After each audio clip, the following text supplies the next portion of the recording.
We're going to finish many of our Shamrock News episodes with something called Sham Shoutouts, a segment where we show some love to people in our route community for being kind, for being helpful, or just being our friends who are there for us. So let's go get some Sham shoutouts. Who would you like to give a Sham shoutout to?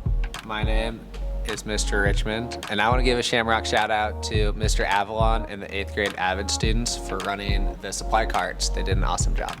Who would you like to give a Sham shoutout to? I would like to give a Sham shout out to Silas right over there. Who would you like to give a Shamrock shoutout to? I'd like to give my Shamrock shout out to my friend Jesse, who's on the football team. Total awesome D lineman. Who would you like to give a Sham shoutout to? I want to give a Sham shout out to Sienna and Aaliyah and Layla and Bella and Cassidy and Seaside because she's right there. Okay, who would you like to give a Shamrock shoutout to?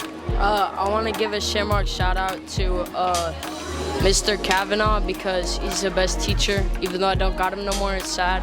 And I want to give another shout out to Connor Gresham. Who would you like to give a Shamrock shout out to? My friend Lexi.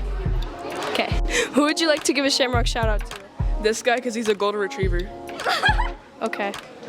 Who would you like to give a Shamrock shout out to? I'd like to give a Shamrock shout out to John, Weston, and Dylan, being good friends. Thank you. Okay, who would you like to give a Shamrock shout out to? I would like to give a Shamrock shout out to Mr. Tate because he's the only good teacher that I've had so far. I agree. Who would you like to give a Shamrock shout out to? I would like to give a Shamrock shout out to my friend Kaylee and one of my favorite teachers, Miss Nigel.